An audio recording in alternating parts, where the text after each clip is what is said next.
আল্লাহ ইসলামকে পরিপূর্ণ করার পরে এবার বলছেন ওয়ারাদিতু লাকুমুল ইসলাম দীনা, ইসলামকে তোমাদের জীবন ব্যবস্থা বানায়া আমি আল্লাহ সন্তুষ্ট হয়ে গেছি। এখন ইসলামকে পরিপূর্ণ করে আমাদের জীবন ব্যবস্থা বানায়া আল্লাহ সন্তুষ্ট। ইসলামকে পরিপূর্ণ জীবন ব্যবস্থা হিসাবে পাইয়া বান্দারা সন্তুষ্ট হওয়া দরকার আছে না নাই? কথা বুঝেন? কিন্তু ইসলাম পরিপূর্ণ জীবন ব্যবস্থা হিসাবে দিয়ে আল্লাহ খুশি। এটা আল্লাহর ঘোষণা, ওয়ারাদিতু লাকুমুল ইসলাম দীনা। এখন ইসলাম পরিপূর্ণ জীবন ব্যবস্থা বানাইয়া আল্লাহ আমি খুশি। এখন যাদের জন্য বানাইছে ইসলামকে পরিপূর্ণ জীবন ব্যবস্থা লাইফ প্রেসক্রিপশন হিসাবে পাইয়া আমরা বান্দা, আমরা খুশি হওয়া দরকার আছে না নাই? যদি খুশি হন তাহলে ব্রিটিশ আইনের দেশ চালান কেন? ইসলামে কি দেশ চালানোর নিয়ম নাই? কেমনে দেশ চলবে, সংসদ চলবে, মন্ত্রণালয় চলবে, আদালত চলবে, এই আইনগুলো আল্লাহর কোরআনে রাসূলের হাদিসে আছে কিনা? ইসলামকে পাইয়া খুশি হইলে ব্রিটিশ আইনের দেশ চালান কেন 52টা বছর?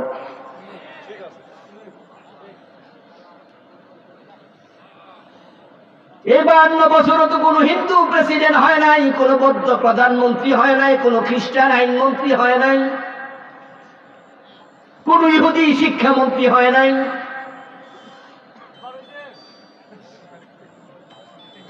শিক্ষামন্ত্রী ছিল এখন বর্তমানে যিনি, তার নাম কি? দীপুমণি কি? নিঃসন্দেহে মুসলমান, কয়েকজনে কয় হিন্দু। নাম শুনে পেছে পড়ছেন না? তিনি কয়েকদিন আগে ওমরা হজ করছে। নাম শুনে কেউ কেউ ফেসে পড়ে। আমার বউ একদিন কয় উনি কি হিন্দু? আমি কই তুমি কেমনে বুঝলা? কই নাম। আমি কই নাম তো আর উনি রাখে নাই, উনার নাম কি উনি রাখছে? দোষ হল উনার বাপের অথবা দাদা যে রাখছে হে, যে এরকম ফেসাইলা নাম রাখে কেন? যেটা শুনে বোঝা যায় না মুসলমান না হিন্দু। কিন্তু দোষ কি আমাদের শিক্ষামন্ত্রী? উনি তো নিজের নাম আর নিজে রাখেন। তাহলে উনি একজন মুসলিম। এর আগে শিক্ষামন্ত্রী ছিলেন নুরুল ইসলাম নাহিদ সাহেব। কি মনে হয় নুরুল ইসলাম শুনে কি বৌদ্ধ মনে হয়? কি তিনি? এর আগে ডক্টর ওসমান ফারুক, কিশোরগঞ্জের মানুষ নাকি? ওসমান একজন বড় সাহাবীর নাম। আমার প্রিয় ভাইরা, আমরা সবাই দেখছি প্রধানমন্ত্রী মুসলিম, 52 বছরের প্রেসিডেন্ট মুসলিম, শিক্ষামন্ত্রী মুসলিম, আইনমন্ত্রী মুসলিম। তাহলে দোস্ত, আইনের ঘরে যখন যায় আইনমন্ত্রী কোরআন দিয়ে আইন বানায় না। শিক্ষার ঘরে যায় শিক্ষামন্ত্রী শিক্ষার কোরআন দিয়া সিলেবাস বানায় না। প্রধানমন্ত্রী প্রেসিডেন্ট 52 বছরে দেশ চালাইলো, কোরআন দিয়ে দেশ চালায় না। অথচ আপনাদেরকে জিজ্ঞাসা করলাম ইসলাম পরিপূর্ণ দিন হিসাবে পাইয়া খুশি নি? কোন খুশি? তো খুশি হলে ব্রিটিশের কাছে হাওলাতের জন্য যাও কেন? লজ্জা লাগে না বুঝি?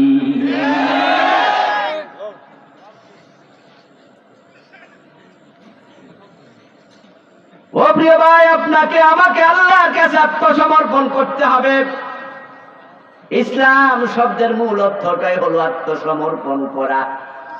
আত্ম মানি নিজ, সমর্পণ মানি সঁপে দেয়া। আত্মসমর্পণ মানি কমপ্লিটলি সারেন্ডার করা, নিজেকে আল্লাহর কাছে সঁপে দেয়া। যখন নিজেকে আল্লাহর কাছে সঁপে দেবেন তখন আপনার নিজের বলতে আর কিচ্ছু নাই। আল্লাহ যা বলবে তা মানতে আপনি বাধ্য থাকা লাগবে। বিশ্বনবী কাল্লা বসিয়া উতলু মা উহিয়া ইলাইকা মিনাল কিতাব।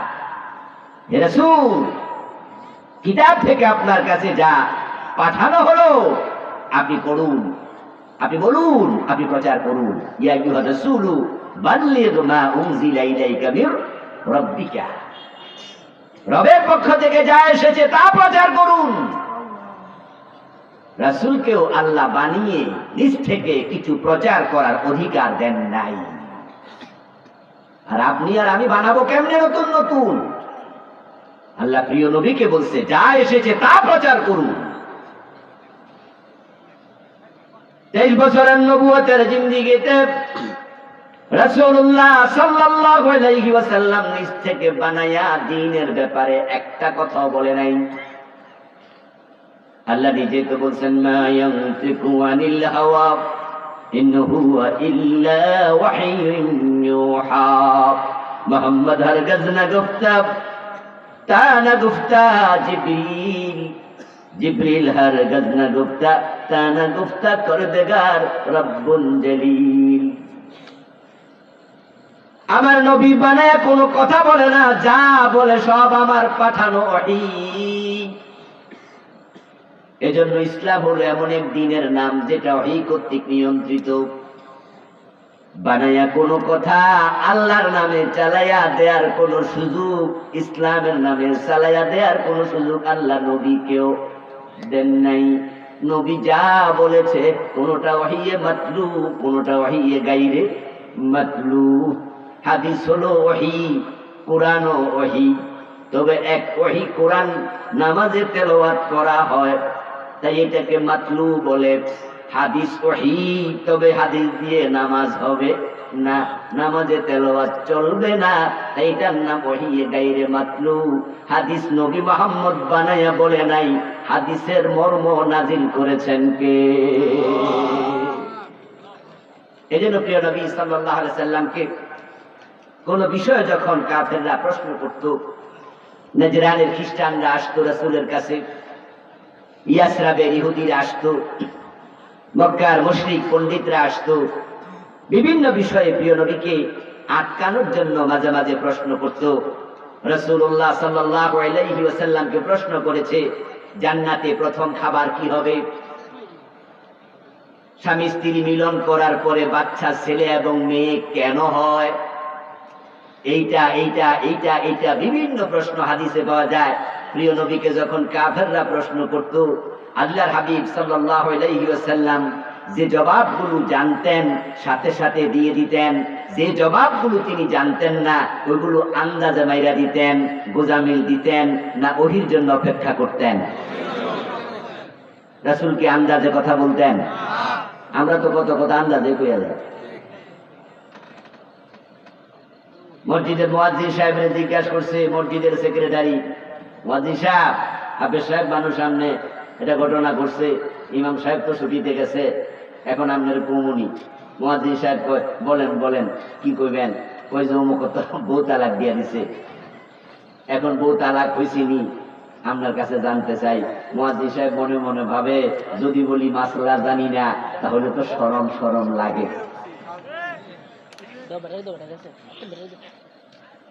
সেক্রেটারি সাহেব বললো যে মিয়া এই মাসলাটাই আপনি জানেন না, অথচ চা দোকানে বসেও তো কতজনে তালাকের ফতুয়া দেয়, আর আপনি 30 পাড়ার হাফেজ আপনি তালাকের এই মাসলাটা জানেন না। শরমের কথা।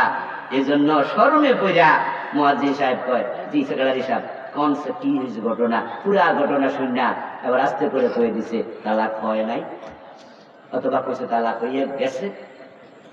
অথচ তালাকের ফতুয়া দিতে যাইয়া যারা মুফতি তাদেরও গাম ছুটতে যায়। শরীয়তে তালাকের মতো স্পর্শকাতর আর কোন ফতুয়া নাই, বড় জটিল ফতুয়া। আন্দাজে ঢিল মেরে দিল। কয়দিন আগে এক জায়গায় গেলাম আমাদের কুমিল্লা এলাকায়, তো গিয়ে শুনলাম যে অমক, আমি চিনি, অমক তালাকের ফতুয়া দিচ্ছে, বলছে তালাক হয় নাই।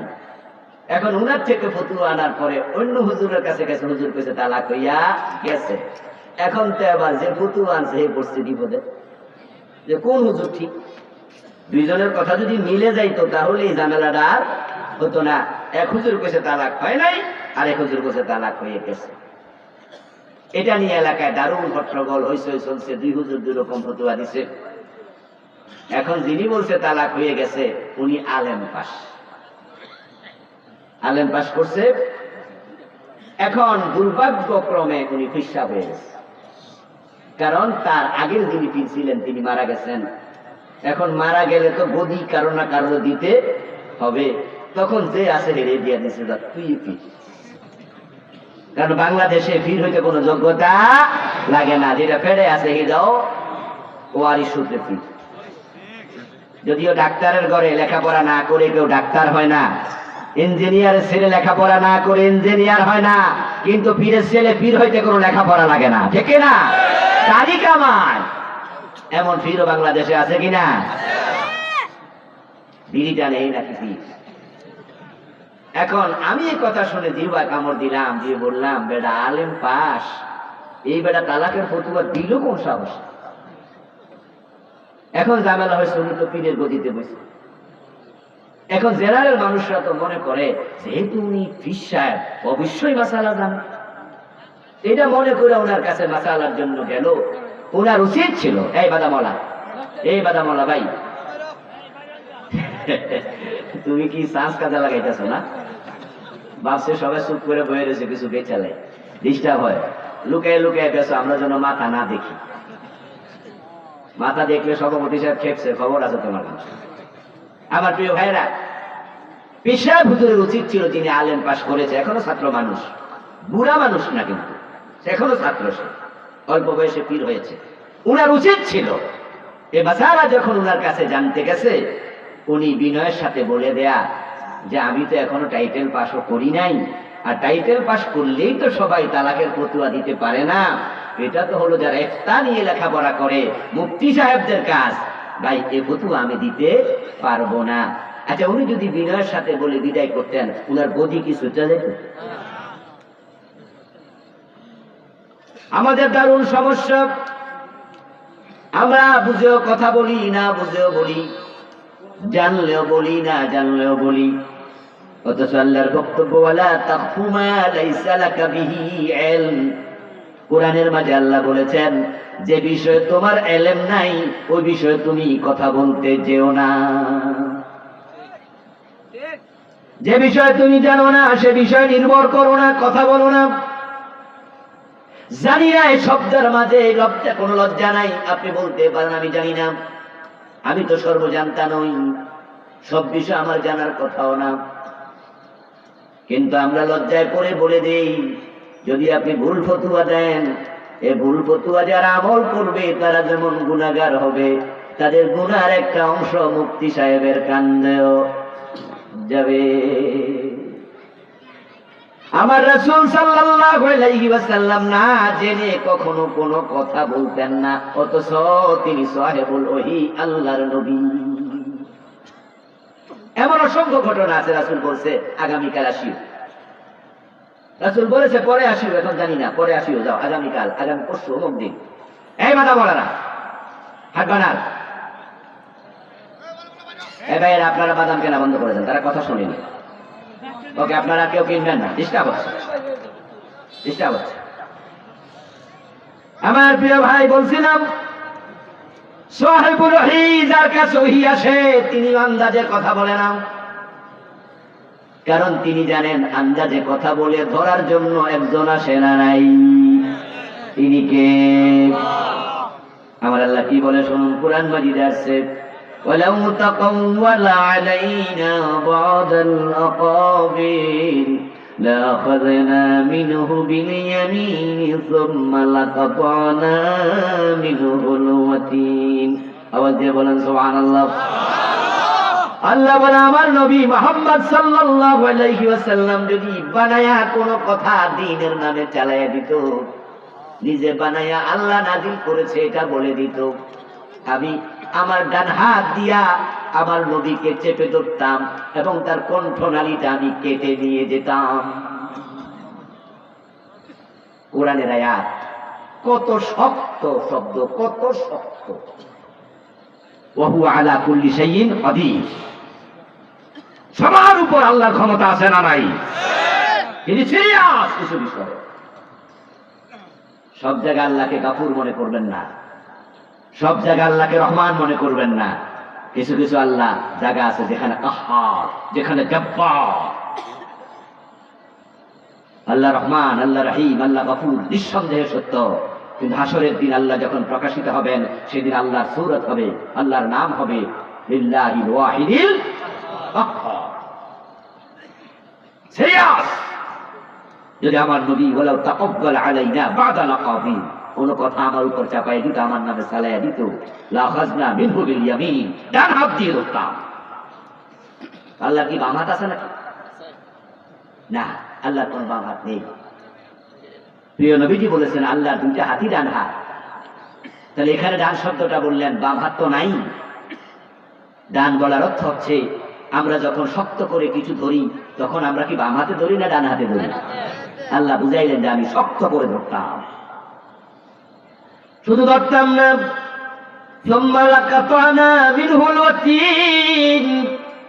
তারপর আমি তার গ্রীবা, তার কণ্ঠনালীটা কেটে নিয়ে যেতাম।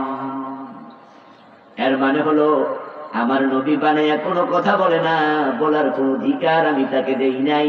তিনি যা বলে ইন হুয়া ইল্লা ওয়াহয়ুন ইউহা, তার সবগুলো কথা আমার পক্ষ থেকে নাজিল হয়। ইসলাম রাসূল বানায়া প্রচার করেনি, তিনি নবী। নবী শব্দের অর্থ সাংবাদিক। কোন জায়গায় যখন কিছু ঘটে সাংবাদিকরা সেই ঘটনা প্রকাশ করে। সাংবাদিক কি সংবাদ বানায় না সংবাদ প্রচার করে? তো নবী বানাবে কেন? নবী তো সাংবাদিক। আল্লাহ যে সংবাদ পাঠায় তিনি সেটা শুধু প্রচার। হ্যাঁ, উতলু মা উহিয়া ইলাইকা মিনাল কিতাব বাল্লিগ মা উনজিলা ইলাইকা মির রাব্বিক। ও নবী, আপনার কাছে আপনার রবের পক্ষ থেকে যা এসেছে তার তাবলীগ করুন, সেটাই আপনি করুন। এখন প্রিয় নবী আল্লাহর কথাগুলো প্রচার করছে, প্রকাশ করেছে, বলেছে, জানাইছে, এবং সেগুলোকে অনুসরণ করার জন্য বলছে। আর আমার আল্লাহ তার নবীর উপরে এতটা খুশি, আমার নবী আমানতদারিতার ব্যাপারে এতটাই স্ট্রং ছিলেন, আমার আল্লাহ তার কাছে এত খুশি, কোরআনে ঘোষণা করে দিয়েছে, মান ইউতিউর রাসূলা ফাকাদ আতাল্লাহ, যে ব্যক্তি আমার রাসূলকে মানে, অনুসরণ করে, সে আমি আল্লাহকেই মানে। যে আমার নবীকে অনুসরণ করে সে আমার অনুসরণ করে। এতটাই আল্লাহ তাআলা বিশ্ব নবীর উপর খুশি, তিনি আমাদেরকে বলছেন, কুল ইন কুনতুম তুহিব্বুনাল্লাহ ফাত্তাবিউনি ইউহিব্বুকুমুল্লাহ। আপনি বলে দেন, ও মানুষেরা, ও উম্মতেরা, আমি নবীকে অনুসরণ করলে আল্লাহ তোমাদের ভালোবাসবে। ইয়াগফির লাকুম যুনুবাকুম, শুধু ভালোই বাসবে না, আমি নবীকে অনুসরণ করলে আল্লাহ গুনাহ মাফ করে দেবে। সুবহানাল্লাহ।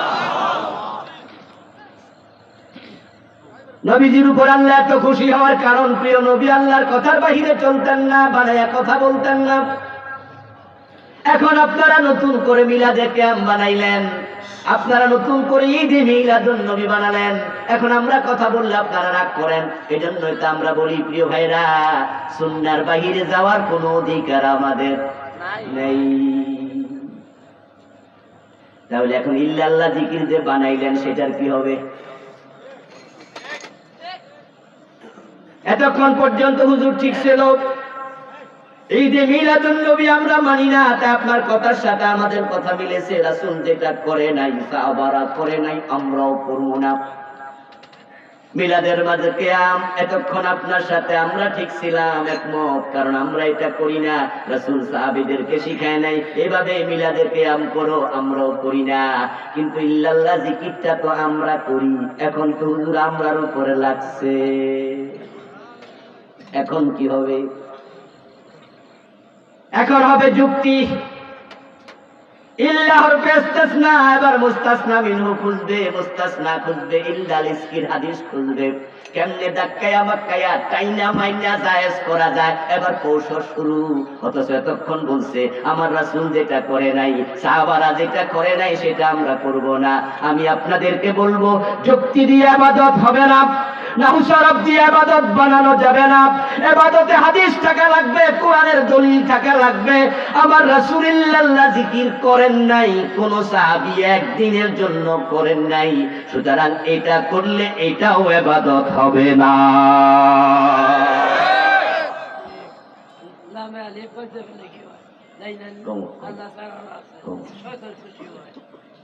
আমার প্রিয় ভাইরা, এখন আপনি যখন কালেমা পড়বেন, যেটা হুজুর স্মরণ করে দিলেন, কালেমা পড়তে যাইও তো আমরা সুন্নাহর বাইরে চলে গেলাম। সেটা হলো কালেমা যখন পড়তে হবে রাসূলুল্লাহর শিখানো নীতিতে পড়তে হবে। রাসূলুল্লাহ পড়েছেন কালেমা লা ইলাহা ইল্লাল্লাহ। এখন লায়ের মাঝে টান মারে না, নাটাই না পড়ে এমন লোক আছে। লা ইলাহা ইল্লাল্লাহ, লা ইলাহা আস্তাগফিরুল্লাহ। যদি আপনি লার মাঝে টান না দেন, তাহলে লামটা হবে লামে তাকিদ।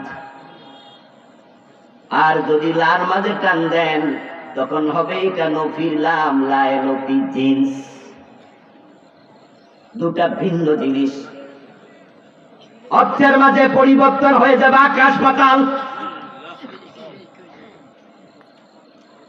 অর্থ 180 ডিগ্রি উল্টে যাবে। বুঝার জন্য একটু আরো কাছে আসি। কিছু কিছু জায়গায় দেখবেন সামান্য একটু দাড়ি কমা আক্ষর হইলে প্যাঁচ লেগে যায়, লাগেনি? লেখা আছে এখানে প্রস্রাব করিবেন না, কমা করিলে 50 টাকা জরিমানা। এখন যদি আপনি কমাটার একটু সামনে দিয়া দেন, এখানে প্রস্রাব করিবেন না, করিলে 50 টাকা, তাহলে তো এলাকা প্রস্রাবে বেসা যাবে। কি ঠিক নেই? ঠিক নেই। শুধুমাত্র আপনি একটু কমাটার একটু আগ করতেছেন। কথা ছিল এখানে প্রস্রাব করিবেন না, তা আপনি এটা আগে দেন, তাহলে প্রস্রাব এখানে করিবেন না, করিলে এলাকার যারা আছে হাইটা যাবো, তারা ভাববো যে আবার না করলে কোন বিপদে বলি করিয়ে দেখতে। লা ইলাহা, কোন ইলাহ নাই, ইল্লাল্লাহ, শুধু একজন, তিনি কে? আর যদি লাম আপনি না টান দেন, তাহলে অর্থ দাঁড়াবে আল্লাহ ছাড়া আরো ইলাহ আছে। শরীয়তের বাহিরে যাবেন না। রাসূলুল্লাহ সাল্লাল্লাহু আলাইহি ওয়াসাল্লাম যা করেননি আমরা তা করব না, রাসূল যা ছাড়েননি আমরা তা ছাড়ব না। This is Islam.